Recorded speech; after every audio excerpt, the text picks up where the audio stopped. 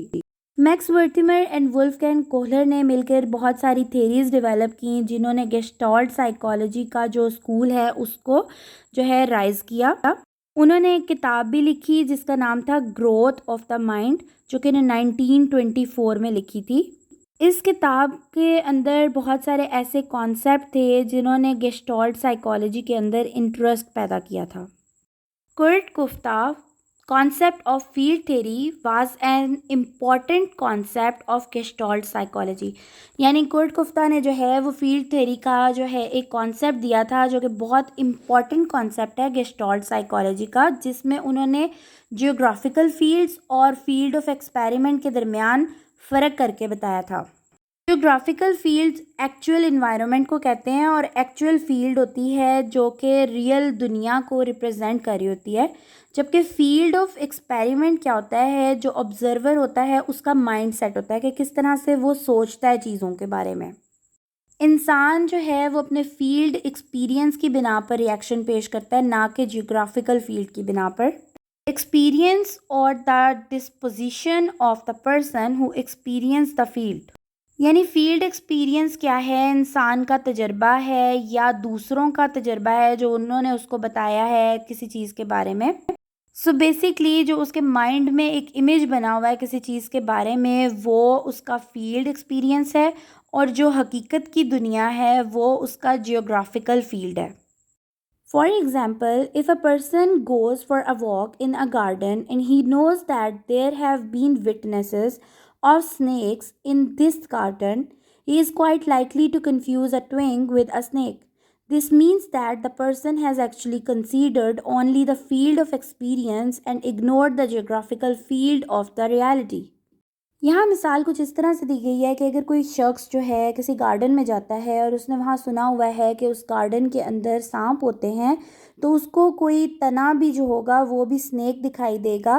یہاں یہ بتایا گیا ہے کہ انسان جو ہے وہ فیلڈ آف ایکسپیرینس کو کنسیڈر کرتا ہے as compare to geographical field. اس نے یہ نہیں دیکھا کہ وہاں پہ حقیقت میں سانپ موجود ہے یا نہیں ہے، اس کے مائنڈ میں جو چیز تھی اس کو وہ چیز ویسے ہی دکھائی دے رہی ہے۔ In his view, an individual tends to ignore their geographical field in the face of field of experience which dominates his understanding or perception. یہاں بھی یہی بات کی گئی ہے کہ اس نے جیوگرافیکل فیلڈ کو جو ہے ٹوٹلی اگنور کر دیا ہے اور اپنے فیلڈ اور ایکسپیرینس کو جو ہے اس نے اوپر رکھا ہے اور اسی کی بنا پر چیزوں کو ویو کر رہا ہے۔ نیکسٹ جو ہے پروڈکٹیو اور پرابلم سالونگ تھنکنگ کے بارے میں میہائے چیکسمیہائے نے جو ہے بہت اہم کنٹریبیوشنز کی تھی۔ پروڈکٹیو تھنکنگ اور problem solving thinking and learning by insight have been explained very thoroughly by two psychologist. دو سائیکالوجسٹ نے پروڈکٹیو تھنکنگ اور پرابلم سالونگ تھنکنگ اور لرننگ بائی انسائٹ کے بارے میں بڑی تفصیل سے بات کی۔ ایک تھے امریکن سائیکالوجسٹ اور دوسرے تھے یورپین سائیکالوجسٹ۔ میہائے چیکسمیہائے جو تھے وہ 1934 میں پیدا ہوئے۔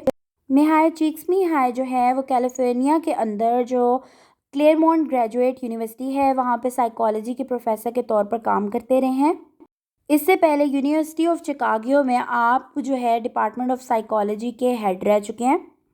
He is noted for the work in the study of happiness, creativity, subjective well-being and fun, but is best known as the architect of notion of flow and for his years of research and writing on this topic. میہائے چیکسمیہائے کا جو زیادہ notable work تھا وہ study of happiness کے بارے میں تھا، creativity کے بارے میں تھا، سبجیکٹیو ویل بینگ کے بارے میں تھا اور فن کے بارے میں تھا، لیکن اس کے ساتھ ساتھ نوشن آف فلو کے بارے میں انہوں نے بہت ساری ریسرچ بھی کی ہیں، رائٹنگ ٹاپکس بھی لکھے ہیں۔ انہوں نے جو ہے وہ بہت ساری بکس بھی لکھی تھی، 120 آرٹیکلز لکھے تھے اور بکس لکھی تھی اور ان کے آگے چیپٹرز لکھے تھے.